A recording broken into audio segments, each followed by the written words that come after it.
बिस्मिल्लाहिर्रहमानिर्रहीम। अस्सलाम वालेकुम दोस्तों, आप देख रहे हैं वर्ल्ड वीज़ा यूट्यूब चैनल। मेरा नाम है सईद। दोस्तों, आज की इस वीडियो में मैं आपके साथ डिस्कस करूंगा कि अगर आप तुर्की का टूरिस्ट वीज़ा अप्लाई करना चाहते हैं, अकेले अप्लाई करना चाहते हैं या अपनी फैमिली के साथ अप्लाई करना चाहते हैं तो उसके रिक्वायर्ड डॉक्यूमेंट क्या है, प्रोसेसिंग टाइम कितना है, वीज़ा फ़ीस कितनी है और क्या क्या आपको जो डॉक्यूमेंट लगाने चाहिए जिसका आपके जो वीज़ा अप्रूव होने के मैक्सिमम चांस हो। तो सबसे पहले बात करते हैं कि जी तुर्की एक बहुत ही फेमस डेस्टिनेशन है जो पाकिस्तानी ट्रैवलर हैं। अगर आप सिंगल ट्रैवल करना चाहते हैं या फैमिली ट्रैवल करना चाहते हैं और इंटरनेशनल लेवल पे अगर आप वोकेशन का प्लान करते हैं तो सबसे पहले जो ममालिक आपके जहन में आते हैं उनमें से एक तुर्की है। तुर्की में हर साल लाखों से आते हैं मुख्तलिफ ममालिक से, और जो तुर्की की इकानमी है उसमें बड़ा कंट्रीब्यूशन टूरिज़म का भी है। और अब आते हैं कि इसका वीज़ा आप कैसे अप्लाई कर सकते हैं पाकिस्तान में। इसका वीज़ा आप अप्लाई करेंगे एनातोलिया में, जिनके सेंटर मुख्तलिफ़ शहरों में अवेलेबल हैं, और आप देख सकते हैं जो आपके घर के नज़दीक सेंटर है तो वो आप जाके वॉक इन अपनी फ़ाइल जमा करा सकते हैं।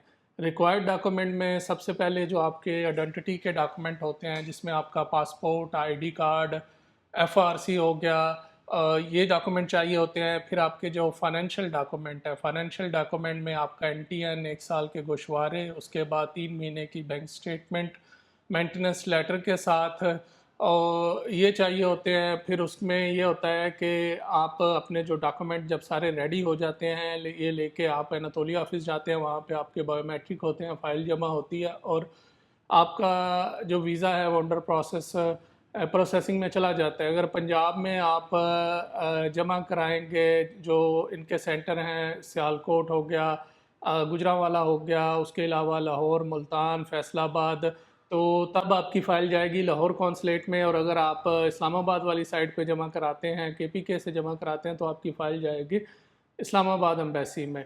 इसका प्रोसेसिंग टाइम आजकल तकरीबन 3 से 4 हफ्ते है। और आप इसमें जो मेन 2-3 चीज़ों का ख्याल रखें उसमें ये है कि जो आपके फाइनेंशियल डॉक्यूमेंट हैं उसमें आपकी जो बैंक स्टेटमेंट है, क्लोजिंग बैलेंस कोशिश करें कि आपका, अकेले अप्लाई कर रहे हैं तो 10-12 लाख ज़रूर हो। उसके अलावा अगर फैमिली के साथ अप्लाई कर रहे हैं, मियाँ बीवी अप्लाई कर रहे हैं, तो 20-22 लाख, 18-20-22 लाख इनफ है। उसके बाद जो इसके बाकी डॉक्यूमेंट हैं जो आप साथ अटैच करें, अगर आपका बिज़नेस है तो वो चैम्बर में रजिस्टर्ड होना चाहिए, चैम्बर का कार्ड लगा दें, चैम्बर का रिकमेंडेशन साथ लगा दें, लेटर जो होता है। उसके अलावा अगर जॉब करते हैं तो आपको आपके एम्प्लॉयर से जॉब लेटर चाहिए जिसमें आपका जॉब डिस्क्रिप्शन हो कि जी ये इस ओहदे पे जॉब कर रहे हैं, फ़लाँ तारीख से जॉब कर रहे हैं, इतनी इनकी सैलरी है, और उनको आपके तुर्की जाने पे कोई एतराज़ नहीं।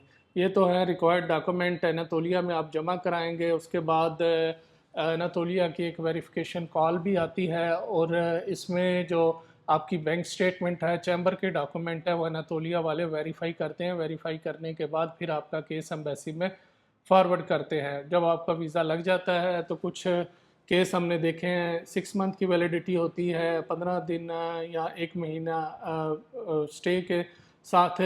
कुछ वीज़े ऐसे भी होते हैं जिनकी 1 साल की भी वैलिडिटी होती है। साल की वैलिडिटी का ये मतलब नहीं कि आप वहाँ 1 साल रह सकते हैं। इसकी वैलिडिटी का मतलब ये है कि आप 1 साल के अंदर अंदर आप आ जा सकते हैं। जो नंबर ऑफ़ डे स्टे होता है या तो वो 15 दिन होता है या वो 30 दिन होता है सिंगल एंट्री के साथ। अगर आप मल्टीपल एंट्री का अप्लाई करते हैं तो उसकी फ़ीस ज़्यादा होती है। इसकी जो फ़ीस है वो एम्बेसी, एनातोलिया और इंश्योरेंस, ये आप एनातोलिया ऑफ़िस में ही जमा कराते हैं।